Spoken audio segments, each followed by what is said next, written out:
चलिए next question देखते हैं।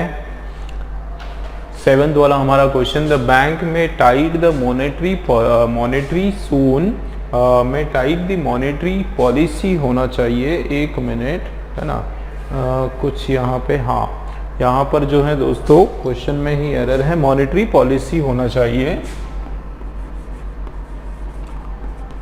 ठीक है, फिर से पढ़ते हैं कि बैंक्स में tight the monetary policy soon but its stated aim of curbing inflation and poverty have not been altered। ठीक है, क्या इसका मीनिंग है कि बैंक्स जो है वो क्या कर सकती है, वो टाइट कर सकती है क्या मॉनेटरी पॉलिसी को, जो वित्तीय जो नियम है, पॉलिसी है। ठीक है, मॉनेटरी पॉलिसी जो है ये जनरली मनी बैंक से रिलेटेड जो होता है, जो भी स्कीम वगैरह जो पॉलिसी सरकार द्वारा बनाई जाती है वो मॉनेटरी पॉलिसी के अंतर्गत आता है। ठीक है, तो इसमें मॉनेटरी जो पॉलिसी है सून, जल्दी ही वो कर सकती है, बट, लेकिन देखो बट आया, अगर बट आया तो यहाँ पर जो है इसका जस्ट अपोजिट होने वाला है। मतलब पहले जो कहा था उसका अपोजिट, कि ये क्या कर सकती है, बैंक टाइट कर सकती है मॉनेटरी पॉलिसी को जल्दी ही, लेकिन इट्स स्टेटेड एम, उसका जो स्टेटेड का मतलब है कहा गया, स्टेट किया गया या बताया गया, है ना, जो उन्होंने घोषणा जो की गई थी, उनका जो मकसद है किसका, कर्बिंग इन्फ्लेशन। कर्बिंग का मतलब होता है कंट्रोल करना। कर्बिंग का क्या मतलब है, कंट्रोलिंग। क्या कंट्रोल करना, इन्फ्लेशन। इन्फ्लेशन का मतलब होता है महंगाई। ठीक है, महंगाई को काबू में रखना या महंगाई को कंट्रोल करना और गरीबी को भी कंट्रोल में करना। हैव नॉट बीन ऑल्टर्ड, उसमें कोई भी क्या नहीं हुआ, उसमें कोई भी चेंज नहीं हुआ। मतलब आज भी उनका जो एम है, जो मकसद है महंगाई को और गरीबी को काबू में या कम करने का जो मकसद है वो अभी भी जो है ऑल्टर नहीं किया गया, उसके अंदर कोई भी बदलाव नहीं लाया गया। तो ये पूरा का पूरा इसका मीनिंग है। जो मॉनेटरी पॉलिसी है उसके अंदर गवर्नमेंट टाइट करने में उसको सोच रही है, लेकिन उसके साथ साथ जो है इन्फ्लेशन, महंगाई दर जो है उसको वो कंट्रोल में करने की पूरी उनकी प्रतिबद्धता है ना। इस तरीके से यहाँ पर पूरा इस सेंटेंस में बताया गया है। अब देख लेते हैं स्ट्रक्चर। देखो शुरुआत किससे हो रही है, द बैंक से। अब द बैंक्स दोस्तों क्या है, प्लूरल नाउन है। आप देखो द बैंक्स क्या है, एक से ज़्यादा बैंकों की यहाँ पर बात हो रही है, तो ये बैंक्स क्या है आपके, प्लूरल नाउन है। ठीक है ना। अब में वो कर सकते हैं क्या, टाइट। अब टाइट कर सकते हैं। अब दोस्तों टाइट जो है इसका हम देख लेते हैं। ये टाइट जो वर्ड है ये होता है एडजेक्टिव। क्या होता है, एडजेक्टिव होता है। ठीक है, एडजेक्टिव होता है। जैसे इसका यूज कैसे होगा कि जैसे the shirt I wore, the shirt I wore is very tight।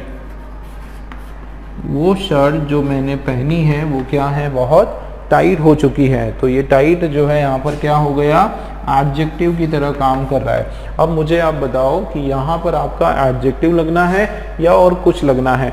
आप देखो द बैंक्स में क्या है, हमारा मॉडल ऑक्सिलरी है। में हमारा क्या है, मॉडल ऑक्सिलरी है, मतलब हेल्पिंग वर्ब है एक तरह से। तो ये जो मॉडल ऑक्सिलरी, उसके बाद वर्ब आना है। क्या आना है, वर्ब आना है। लेकिन यहाँ पर क्या आया हुआ है, एडजेक्टिव आया हुआ है, मतलब इसका ये रॉन्ग है। तो इसका हमको जो है, इस टाइट वर्ड का जो है हमको क्या करना पड़ेगा, वर्ब के फॉर्म में इसको कन्वर्ट करना पड़ेगा। अब तो इसका क्या होगा वर्ब फॉर्म, तो टाइट का जो वर्ब फॉर्म है वो होता है टाइटन। ठीक है, ये टाइटन जो है ये वर्ब का फर्स्ट फॉर्म हो जाएगा। तो यहाँ पर क्योंकि यहाँ पर जो है प्लूरल नाउन है, तो इसलिए जो है ये हमारा क्या हो जाएगा, टाइटन। EN हम कर देंगे, S हम नहीं लगाएंगे। क्यों नहीं लगाएंगे, क्योंकि ये हमारा प्लूरल वर्ब है। कैसा वर्ब है, प्लूरल वर्ब है, क्योंकि हमारा जो नाउन है वो भी प्लूरल नाउन है। तो प्लूरल नाउन के साथ प्लूरल वर्ब आने वाला है। तो यहाँ पर देखो ये एक एरर ये आ गया कि टाइटन हो जाएगा। ठीक है, क्या टाइटन करने की बात हो रही है, मॉनेटरी वित्तीय जो पॉलिसी है उसको सून और जल्दी ही वो करने वाले हैं।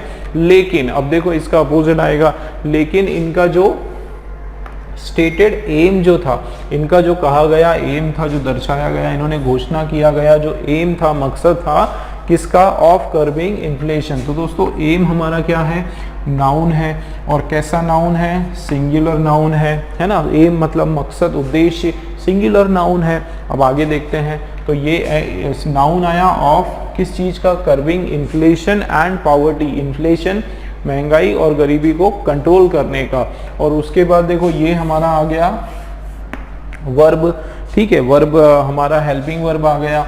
अब ये देखो ये हेल्पिंग वर्ब किसके लिए लगा है, आप देखो हैव नॉट बीन ऑल्टर्ड, क्या ऑल्टर नहीं हुआ, किसमें बदलाव नहीं हुआ, है ना, किसकी बात, किसको चेंज करने की बात नहीं की जा रही है, इस एम को चेंज करने की बात नहीं की जा रही है। मतलब ये अगर नाउन है तो उसका ये वर्ब लग रहा है, तो ये वर्ब जो है एक्चुअली इस नाउन के हिसाब से है।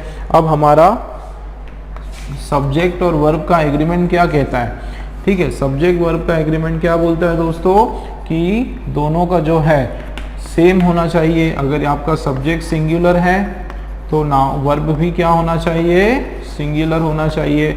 सब्जेक्ट अगर आपका क्या है, प्लूरल है, उस दशा में, उस कंडीशन में वर्ब भी जो है वो आपका प्लूरल होना चाहिए। तो ये हमारा सिंगुलर है, हैव नहीं होने वाला है, इसके बदले यहाँ पर हैज हो जाएगा। क्या हो जाएगा, इसके बदले यहाँ पर हैज आ जाएगा। तो हैज नॉट बीन ऑल्टर्ड जो है वो हमारा सही हो जाएगा।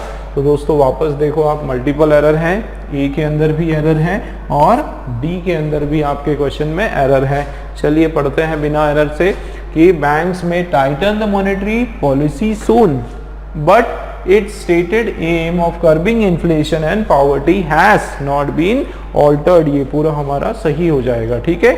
चलिए नेक्स्ट क्वेश्चन देखते हैं। चलिए नेक्स्ट क्वेश्चन देखते हैं दोस्तों। नेक्स्ट हमारा 8th वाला क्वेश्चन जो है, group of students who will be going on strike since tomorrow has enraged by the recent imposed dress code in the university. फिर से देखते हैं, अ ग्रुप ऑफ स्टूडेंट्स, ठीक है, किसकी बात हो रही है, एक ग्रुप की बात हो रही है जो कि ग्रुप ऑफ स्टूडेंट है, एक स्टूडेंट का जो समूह है उसकी बात हो रही है, जो कि who will be going on strike, जो कि जाने वाले हैं, कहाँ पर जाने वाले हैं, स्ट्राइक पर जाने वाले हैं। हड़ताल जो होती है, ठीक है, धरना जो होता है, हड़ताल जो होती है उस पर स्ट्राइक का मतलब होता है हड़ताल पर जो है जाने वाले हैं सिंस टुमारो, ठीक है, टुमारो से जाने वाले। अभी मैं एरर क्या है वो नहीं बताऊंगा, अभी बस मैं पूरा इसका एक मीनिंग हम समझें, उसके बाद हम एरर की बात करेंगे, समझने की बात, कंसेप्ट की बात करेंगे। अभी पूरा एक मीनिंग समझे दोस्तों। मुझे ऐसा लगता है, मेरा एक मानना है कि पूरा पहले हमको ना एक जनरल आइडिया लगना चाहिए, एक सेंस हमको हमारे दिमाग में ये होना चाहिए क्लियर कि ये सेंटेंस जो हम पढ़ रहे हैं ना ये किसके बारे में। ऐसा नहीं कि सीधा आप जो है एरर ढूंढो, सीधा आप स्ट्रक्चर देखो, पहले उसको पढ़ लो एक बार क्या जा रहा है ना। तो पहले पढ़ के समझ लो कि देखो सिंस टुमारो क्या हो रहा है कि ग्रुप ऑफ स्टूडेंट एक समूह है जो कहां पर जा रहा है, एक हड़ताल करने, स्ट्राइक पर जा रहा है, धरना देने जा रहा है। सिंस टुमारो, सिंस तो नहीं आएगा लग रहा है, टुमारो हैज एनरेज्ड बाय, जो कि क्या हो गया, एनरेज्ड बाय रीसेंट। अच्छा, एनरेज्ड का क्या मतलब होता है, एनरेज्ड का मतलब होता है गुस्सा होना, ठीक है, नाराज होना, है ना, नाराज होना या गुस्सा होना, या एंग्री है वो लोग, गुस्सा है, ठीक है, किस बात से, फ्यूरियस है, एंग्री है और क्या है, फ्यूरियस है। किस बात पर वो फ्यूरियस है, किस बात पर गुस्सा है, bye the recent imposed dress code in the university, की जो अभी हाल ही में इम्पोज्ड मतलब लागू की गई,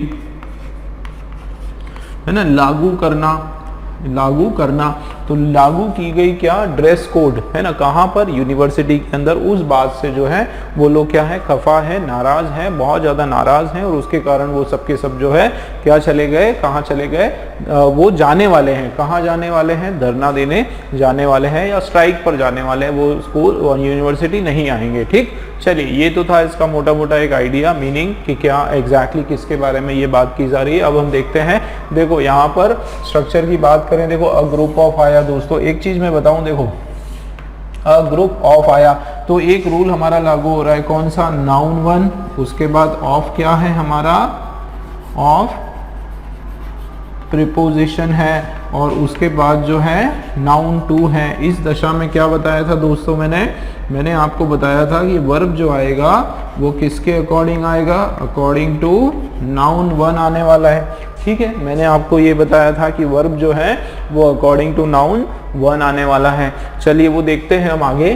तो देखो इसमें ये तो हमारा है नाउन वन, ये हमारा ऑफ क्या है, प्रीपोजिशन है, और ये हमारा क्या है स्टूडेंट, नाउन टू है। एक और बात मैं आपको बताऊं दोस्तों कि कभी भी ये आपका एक पैटर्न होता है, जैसे अ ग्रुप, ये छोटी छोटी चीजें आप लोग याद रखो दोस्तों। अ ग्रुप ऑफ हो गया, या फिर अ नंबर ऑफ हो गया, या फिर द नंबर ऑफ हो गया, ठीक है ना, द नंबर ऑफ हो गया। इन सब के बाद जो नाउन हमारा आने वाला है वो कैसा होगा, प्लूरल नाउन होगा। ठीक है ना, ये हमको याद रखना है। तो बिल्कुल आपके सामने ये याद रखो कि ये प्लूरल नाउन होगा। आगे बढ़ते हैं। अब देखो स्टूडेंट्स हो गया, अ ग्रुप ऑफ स्टूडेंट्स। अब दोस्तों एक और बात आप याद रखो इसमें कि ये ग्रुप जो है ये हमारा सब्जेक्ट है, ये हमारा क्या है, सब्जेक्ट है। मतलब पूरे के पूरे सेंटेंस में हम किसकी बात कर रहे हैं, इस ग्रुप की बात कर रहे हैं। चलिए आगे बढ़ते हैं। अब यहाँ पर क्या लिखा है, हु। दोस्तों हु आपका क्या है, हु है रिलेटिव प्रोनाउन। क्या है हु, रिलेटिव प्रोनाउन।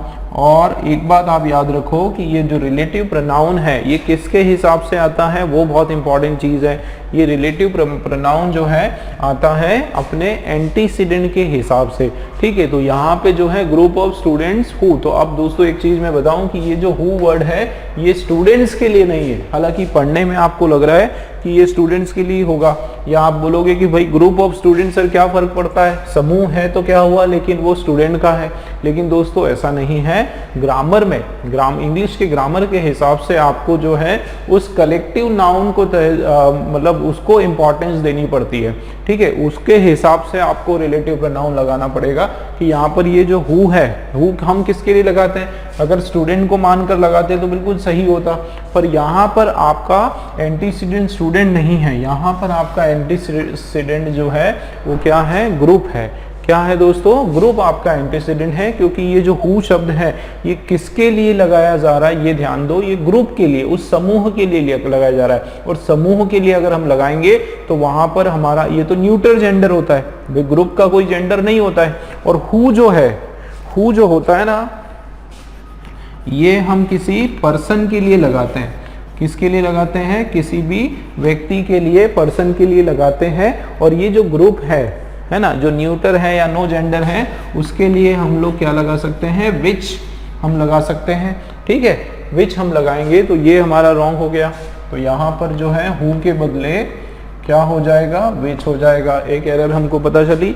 ठीक है, दूसरा हम देखते हैं। तो ग्रुप ऑफ स्टूडेंट हु के बदले क्या हो जाएगा, विच। ठीक, आगे बढ़ते हैं।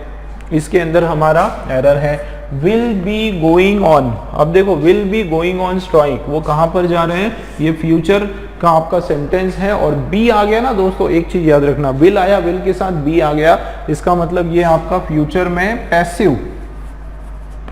ठीक है, ये आपका जो सेंटेंस है ये पैसिव वॉइस में चल रहा है, याद रखना। तो विल बी गोइंग ऑन है ना, गोइंग ऑन बोल सकते हो। गोइंग ऑन कहां पर, स्ट्राइक। तो will be going on strike since tomorrow. अब मुझे बताओ क्या ये सिंस यहाँ पर सही है भाई, सिंस कब लगाते हैं, सिंस का मतलब होता है से, मतलब जब आप पहले से कोई काम करते आ रहे हो, ठीक है, और अभी भी वो कंटिन्यू करते जा रहे हो, पहले से पास्ट से कोई काम शुरू किया और आगे वो उसको लगातार कंटिन्यू कर रहे हो, तो हम सेंस लगाते हैं। अब यहाँ पर आप देखो पास्ट की तो बात ही नहीं हो रही, क्योंकि ये तो विल बी फ्यूचर में आगे ऐसा होने वाला है, अब पहले से शुरू नहीं हुआ, आगे ऐसा होने वाला है। इसका मतलब सिंस प्रीपोजिशन यहाँ पर रॉन्ग है, और इसके बदले आप क्या लगा सकते हो, कौन सा प्रीपोजिशन लगा सकते हो, will be going on strike from tomorrow. भाई कब से जाने वाले हैं वो लोग, कल से, कल से जो है वो स्ट्राइक पर जाने वाले हैं। तो यहाँ पर आपका फ्रॉम प्रीपोजिशन जो है बिल्कुल राइट हो जाएगा। ठीक है, कि फ्रॉम टुमारो, कल से वो जाने वाले हैं, सिंस टुमारो नहीं होगा। आगे अब जो वो फ्रॉम टुमारो, आगे हैज क्या आ गया, हैज एनरेज्ड बाय दी, ठीक है, has enraged by the recent imposed dress code. अब ध्यान दो दोस्तों, कि अगर मैं यहां से लेकर हु से लेकर तो कहां तक, टुमारो तक, ये हमारा जो है ना दोस्तों, ये क्या है, रिलेटिव क्लॉज है। क्या है हमारा ये, आप इसको सबऑर्डिनेट क्लॉज बोल सकते हो। क्या बोल सकते हो, सब ऑर्डिनेट क्लॉज बोल सकते हो, या सपोर्टिव क्लॉज बोल सकते हो, एक एक्स्ट्रा क्लॉज बोल सकते हो, क्योंकि हु से शुरू हुआ, यहां पर खत्म हुआ। अगर आप इसको हटा दोगे तो भी चलेगा। फिर देखो आपका जो मेन क्लॉज है, मतलब आपका जो मुख्य सेंटेंस है, ठीक है, देखो सबऑर्डिनेट क्लॉज जो होता है किससे शुरू होता है, हु से, मतलब रिलेटिव प्रोनाउन से। कोई भी वर्ड हो सकता है रिलेटिव प्रोनाउन में, हु, व्हाट, विच, है ना, व्हाट भी हो सकता है और विच भी हो सकता है, या फिर दैट भी हो सकता है। अच्छा, हु तो हमारा रॉन्ग था ना, तो यहाँ पर विच होने वाला है। क्या होने वाला है, विच हम लगाएंगे। तो देखो विच से शुरू होगा, तो यहाँ से लेकर यहाँ तक जो है एक एक्स्ट्रा सेंटेंस आप मान लो। तो मेन हमारा जो सेंटेंस है ये है, देखो अ ग्रुप ऑफ स्टूडेंट्स, ठीक है, हैज एनरेज, ठीक है, हैज एनरेज।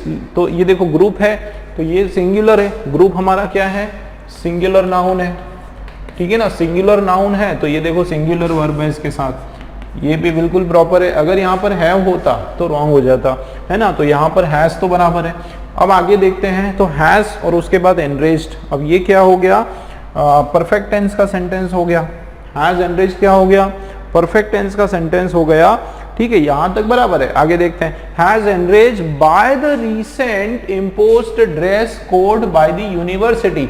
लेकिन दोस्तों मैंने बताया था यहाँ पर कि ये पैसिव में चल रहा है, और यहाँ पर भी देखो बाय आ गया, ठीक है, और बाय आएगा, उसके बाद देखो रिसेंट इम्पोज्ड, ये ड्रेस कोड की बात हो रही है, मतलब बाय के बाद कोई सब्जेक्ट आ रहा है, इसका मतलब पैसिव वॉइस में। अब दोस्तों पैसिव वॉइस में अगर हमारा सेंटेंस है, तो परफेक्ट टेंस का जो सेंटेंस है वो क्या हो जाएगा, हैज, वो V3 जो है उसके बदले क्या हो जाता है, has plus been plus V3 होता है, ठीक है। क्यों, क्योंकि पैसिव का सेंटेंस है, ठीक है। तो परफेक्ट सेंटेंस को अगर आप उसको चेंज करना है किसमें, पैसिव में, तो हैज और उसके साथ बीन लगेगा और उसके साथ वर्ब का थर्ड फॉर्म लगेगा। तो यहाँ पर केवल हैज नहीं आने वाला है, उसके साथ हम लोग क्या लगा देंगे, बीन लगा देंगे। दोस्तों क्लियर हो रही है बात, बीन लगा देंगे। तो यहां तक देखो, अब एनरेज तक फिर से पढ़ते हैं करेक्ट वाला। देखो a group of students which will B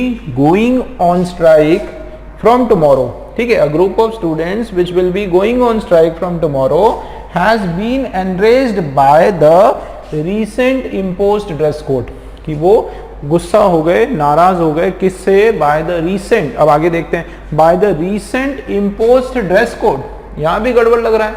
अब मुझे एक चीज बताओ कि ये क्या है, इम्पोज्ड, ये क्या है, वर्ब का सेकेंड फॉर्म है, वर्ब है। अब इसके जस्ट पहले कौन सा वर्ड है, इसके जस्ट पहले दोस्तों क्या आने वाला है, बताओ। रीसेंट क्या है, वैसे रीसेंट हमारा क्या है, रीसेंट हमारा एक एडजेक्टिव है। अब ये हमारा वर्ब है, तो यहां पर क्या आना चाहिए, यहां पर कायदे से क्या आना चाहिए, एडवर्ब आना चाहिए। क्या आना चाहिए, एडवर्ब आना चाहिए।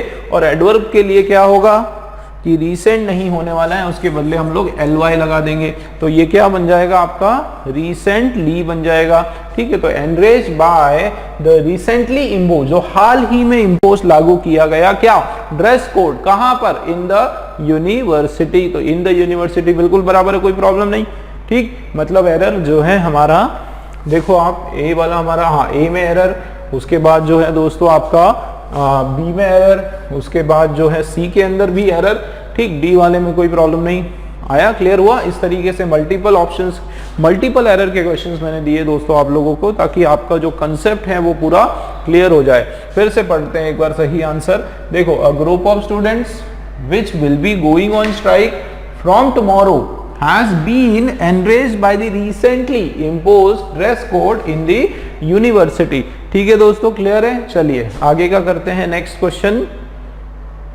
चलिए दोस्तों नेक्स्ट क्वेश्चन देखते हैं।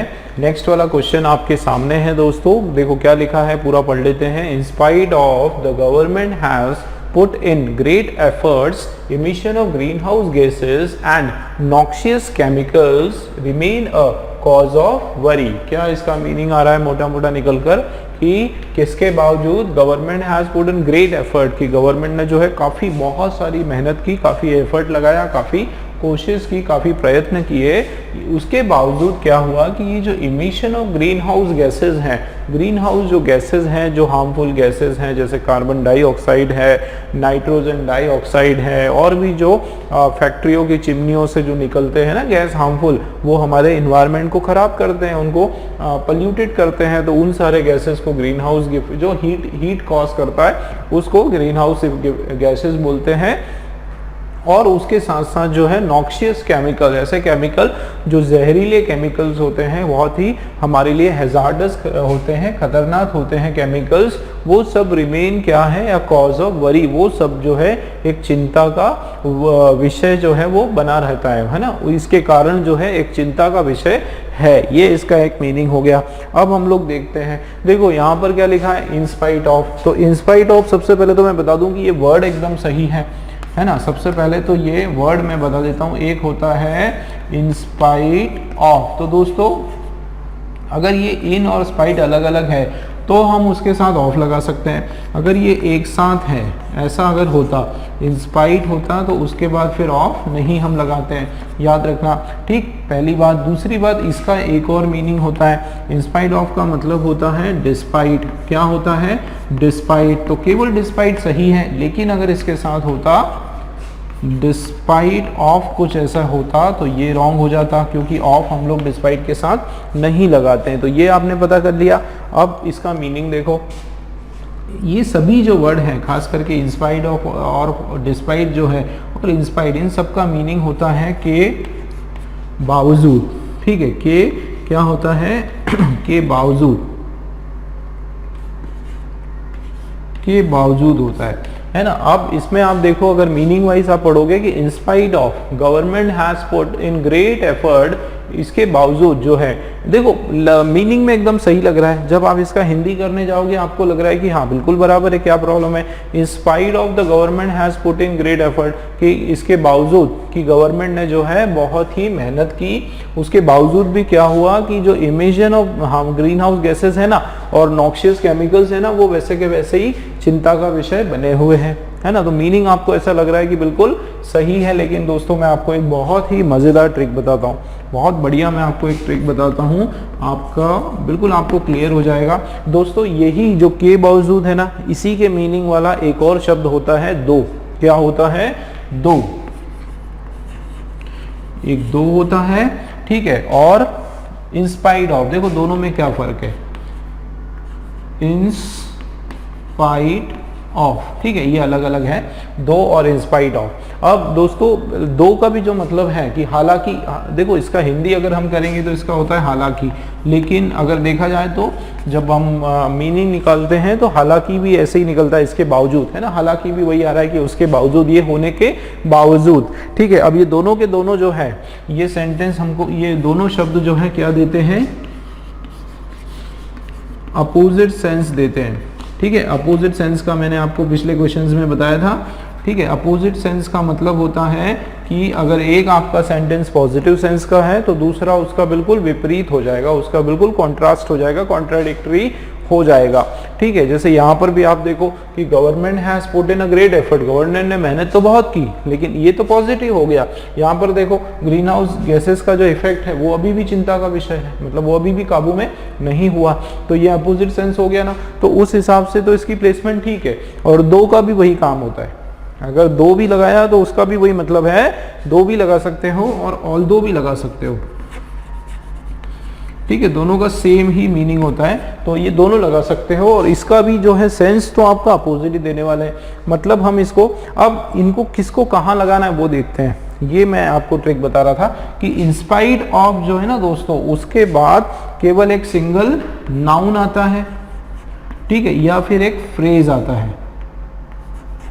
क्या आता है, फ्रेज, मतलब या तो एक सिंगल वर्ड आएगा, एक सिंगल वर्ड का कोई शब्द रहेगा, या फिर पूरा एक फ्रेज रहेगा। बट फ्रेज में क्या होता है कि आपका अधूरा, मतलब फ्रेज के अंदर क्या होता है, आपका सब्जेक्ट नहीं होता है। क्या होता है, सब्जेक्ट नहीं होता है, सब्जेक्ट एब्सेंट होता है ना। Phrase on the hill, upon the table, इस तरीके से कोई वर्ड होता है, ठीक है। तो या तो ये फ्रेज आ सकता है कोई शॉर्ट, या फिर कोई नाउन आ सकता है। दोस्तों याद रखना कि अगर पूरा पूरा सेंटेंस आया हुआ है, पूरा पूरा क्या आया है, एक सेंटेंस आया है या फिर एक क्लॉज आया है, कंप्लीट सेंटेंस आया है। सेंटेंस का क्या मतलब है? कंप्लीट सेंटेंस का मतलब है कि उसमें सब्जेक्ट भी है, उसमें वर्ब भी है और उसमें ऑब्जेक्ट या दूसरे अदर वर्ड है, पूरा ये इस तरीके का कोई स्ट्रक्चर आया तो वहां पर जो है आप क्या लगाओगे, दो या ऑल दो लगाने वाले हो, आप वहां पर इंस्पायर्ड ऑफ नहीं लगाओगे। ये आपकी ट्रिक है, ठीक है, ये आपकी ट्रिक हो गई। तो यहाँ पर जो है दो या ऑल दो आता है,